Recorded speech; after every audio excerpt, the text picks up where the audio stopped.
ನಮಸ್ಕಾರ ಎಲ್ರಿಗೂ, ಹೇಗಿದ್ದೀರಾ? ನಾನು ನಿಮ್ಮ ಸುಜಾತ ಮಲ್ನಾಡ್.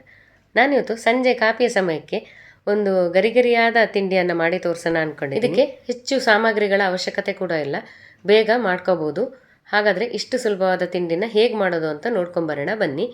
ಅದಕ್ಕಿಂತ ಮೊದಲು ನೀವೇನಾದರೂ ನನ್ನ ಚಾನಲ್ನ ಮೊದಲನೇ ಸಲ ವೀಕ್ಷಣೆ ಮಾಡ್ತಾಯಿದ್ರೆ ದಯವಿಟ್ಟು ಒಂದು ಲೈಕ್ ಮಾಡಿ, ಶೇರ್ ಮಾಡಿ, ಹಾಗೆ ಸಬ್ಸ್ಕ್ರೈಬ್ ಮಾಡಿ ಅಂತ ಹೇಳ್ತಾ ವಿಡಿಯೋನ ಮುಂದುವರ್ಸೋಣ ಬನ್ನಿ.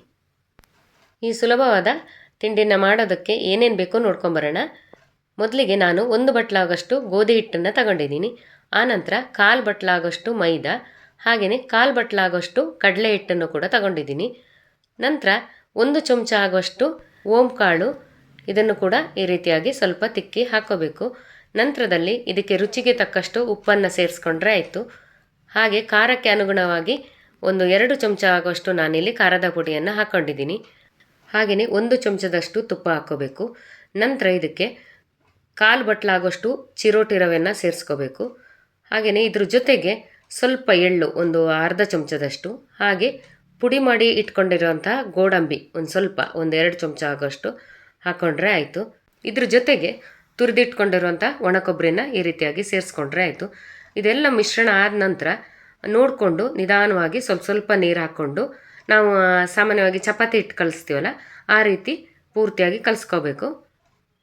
ಖಾರ ಜಾಸ್ತಿ ಬೇಕನ್ನೋರು ಜಾಸ್ತಿನೂ ಹಾಕೋಬೋದು. ನೋಡಿ, ಹಿಟ್ಟನ್ನು ಈ ರೀತಿಯಾಗಿ ತಯಾರು ಮಾಡಿ ಇಟ್ಕೋಬೇಕು. ನಂತರ ಈ ಹಿಟ್ಟನ್ನು ತಗೊಂಡು ನಾವು ಚಪಾತಿಗೆ ಉಂಡೆ ಮಾಡಿ ಇಟ್ಕೊಳ್ತೀವಲ್ಲ ಆ ರೀತಿಯಾಗಿ ಉಂಡೆಗಳನ್ನು ತಯಾರು ಮಾಡಿ ಇಟ್ಕೊಂಡ್ರೆ ಆಯಿತು. ನೋಡಿ, ಈಗ ಉಂಡೆಗಳು ತಯಾರಾಗಿದೆ. ಆನಂತರ ಈ ಉಂಡೆಗಳಿಗೆ ಸ್ವಲ್ಪ ಗೋಧಿ ಹಿಟ್ಟನ್ನು ಹೀಗೆ ಹಚ್ಚಿಬಿಟ್ಟು ನಾವು ಮಾಮೂಲಿಯಾಗಿ ಚಪಾತಿ ಹೇಗೆ ಲಟ್ಟಿಸ್ತೀವೋ ಅದೇ ರೀತಿ ಲಟ್ಟಿಸ್ಕೊಂಡ್ರೆ ಆಯಿತು. ತುಂಬ ತೆಳುವಾಗಿ ಲಟ್ಟಿಸ್ಕೋಬಾರ್ದು, ಸ್ವಲ್ಪ ದಪ್ಪಗೆ ಇರಲಿ. ಆನಂತರ ಯಾವುದಾದ್ರೂ ಡಬ್ಬದ ಮುಚ್ಚಳನ ಏನಾದರೂ ತೊಗೊಂಡ್ಬಿಟ್ಟು ಈ ರೀತಿಯಾಗಿ ರೌಂಡಾಗಿ ತುಂಡು ಮಾಡಿಟ್ಕೊಂಡ್ರೆ ಆಯಿತು. ಸಾಮಾನ್ಯವಾಗಿ ನಾವು ನಿಪ್ಪಾಟ್ಟು ಮಾಡ್ತೀವಲ್ಲ ಆ ರೀತಿಯಾಗಿ ಮಾಡಿಟ್ಕೊಂಡ್ರೆ ಆಯಿತು. ನೋಡಿ, ಇವಾಗ ಪೂರ್ತಿ ನಾನು ಲಟ್ಟಿಸ್ಬಿಟ್ಟು ಈ ರೀತಿಯಾಗಿ ಬಿಲ್ಲೆಗಳನ್ನು ಮಾಡಿಟ್ಕೊಂಡ್ರೆ ಆಯಿತು. ನಂತರ ಸ್ವಲ್ಪನೇ ಎಣ್ಣೆಗೆ ಹಾಕ್ಕೊಂಡು ಈ ರೀತಿಯಾಗಿ ನಿಧಾನವಾಗಿ ಕರಿಬೇಕು. ಮಧ್ಯಮ ಉರಿಯಲ್ಲಿಟ್ಟು ಕರಿಬೇಕು, ಜಾಸ್ತಿ ಉರಿ ಇಟ್ಕೊಳ್ಳೋದು ಬೇಡ. ನೋಡಿ, ಈ ರೀತಿಯಾಗಿ ಗರಿಯಾಗಿ ಬಂದ್ರ ಮೇಲೆ ತೆಕ್ಕೊಂಡ್ರೆ ಆಯಿತು. ಇನ್ನು ಉಳಿದಿರೋಂಥ ಬಿಲ್ಲೆಗಳನ್ನು ಕೂಡ ಇದೇ ರೀತಿ ಹಾಕ್ಕೊಂಡು ಕಾಯಿಸ್ಕೊಂಡ್ರೆ ಆಯಿತು. ನಿಧಾನ ಉರಿಯಲ್ಲೇ ಕಾಯಿಸ್ಕೊಳ್ಳಿ, ಒಂದೇ ಸಲ ಕಾಯಿಸಿದ್ರೆ ಸೀದೋದಂಗೆ ಆಗುತ್ತೆ. ಹಾಗಾಗಿ ನಿಧಾನ ಉರಿಲಿಟ್ಟು ಕಾಯಿಸಿ.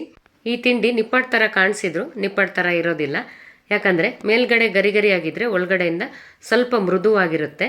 ಹಾಗಾಗಿ ತಿನ್ನೋದಕ್ಕೂ ಕೂಡ ತುಂಬಾ ರುಚಿಯಾಗಿರುತ್ತೆ. ಸಂಜೆ ಸಮಯಕ್ಕೆ ಒಂದ್ಸಲ ಮಾಡಿ ನೋಡಿ, ತುಂಬ ಚೆನ್ನಾಗಿರುತ್ತೆ ಕಾಫಿ ಜೊತೆ ತಿನ್ನೋದಕ್ಕೆ. ಖಂಡಿತವಾಗ್ಲೂ ಈ ವಿಡಿಯೋ ನಿಮಗೆ ಇಷ್ಟ ಆಯಿತು ಅಂತ ನಾನು ಅಂದ್ಕೊಳ್ತೀನಿ. ಇಷ್ಟ ಆದರೆ ಖಂಡಿತವಾಗ್ಲೂ ಒಂದು ಲೈಕ್ ಮಾಡಿ, ಶೇರ್ ಮಾಡಿ, ಸಬ್ಸ್ಕ್ರೈಬ್ ಮಾಡಿ ಅಂತ ಹೇಳ್ತಾ ಮುಂದಿನ ವಿಡಿಯೋದಲ್ಲಿ ನಾನು ನಿಮಗೆ ಸಿಗ್ತೀನಿ. ಹೋಗಿ ಬರಲಾ? ನಮಸ್ಕಾರ, ಎಲ್ರಿಗೂ ಶುಭವಾಗಲಿ.